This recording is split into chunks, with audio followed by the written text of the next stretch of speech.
Welcome back to my channel. Today I will be reading from a This video is titled 3 Scary True Pizza Delivery Horror Stories. Story No. 1. The Foreclosed House. I covered my friend's shift one night because he had to work a family event, and my customer lived in this weird building in the middle of a forest clearing. There were no lights and no other cars around. It was very sketchy. I knocked on the door a few times, and after a while I heard some rustling noises inside. I looked through the window and saw a person with unnaturally wide eyes staring back at me. I dropped the pizzas and ran to my car. I got in and tried to start the engine, but it didn't start right away. I tried again, and it still didn't start. When it finally did start, the car rocked violently, and I heard a sharp scraping sound. I looked back and saw one of the women from the window, and she was smiling at me. I slammed my foot on the accelerator and sped out of there. I looked back and saw that all 4 of my tires had been slashed.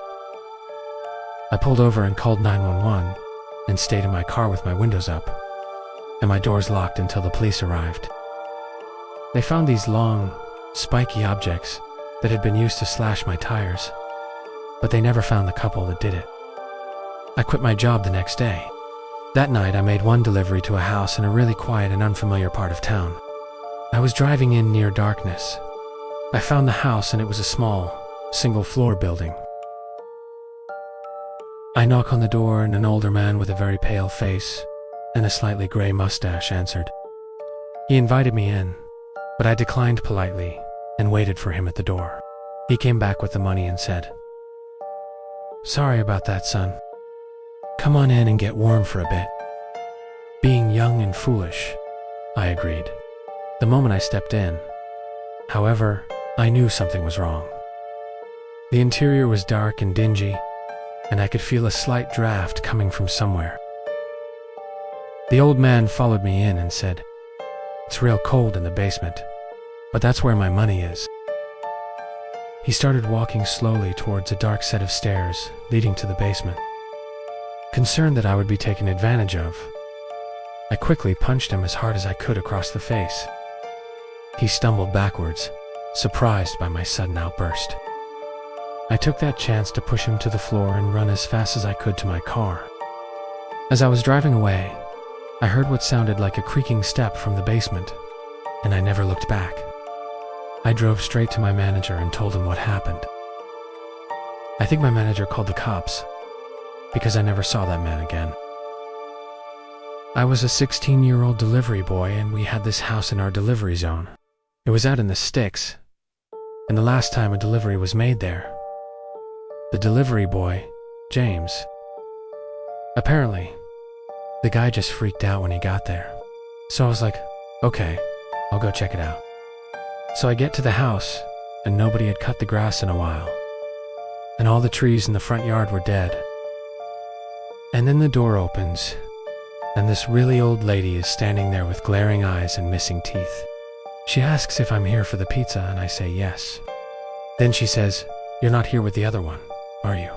I was confused and asked her to clarify, and she said, "The other one that runs this place."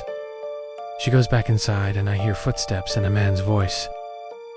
Then she comes back out and asks me where the other one is. I'm getting scared at this point because I can see the shadow of a man in the doorway. He's huge. The lady goes back into her purse, and I see another man come out, and he walks around the side of the house. At this point, I'm terrified, and I turn around and run. I hear the old lady scream. He ran away. I get back to my car and lock the doors and call my boss. My boss tells me to go back and get the pizza, and I tell him I can't. He tells me to go back and get the pizza or I'll be fired. So I get out and walk back to the door. I knock, and the old lady opens it and asks where the other one is again. I tell her he ran off, and she says, "Oh, no, you're not the other one." Then she lets out this blood-curdling scream. I turn and run, and don't stop running until I get to my car. I get in the car and drive off as fast as I can. Later on, My boss tells me that the police went to that house and they found 3 people living there. They were living in a foreclosed house and hadn't paid their water bill in over a year. Also, the old lady had stolen James's wallet and phone when he ran off. Story number 2. The basement. I was working as a delivery driver for a pizza place in a small town, about an hour away from where I lived. I was making a delivery one night around midnight. That was the end of the episode. I do suggest you stay tuned for more content like this.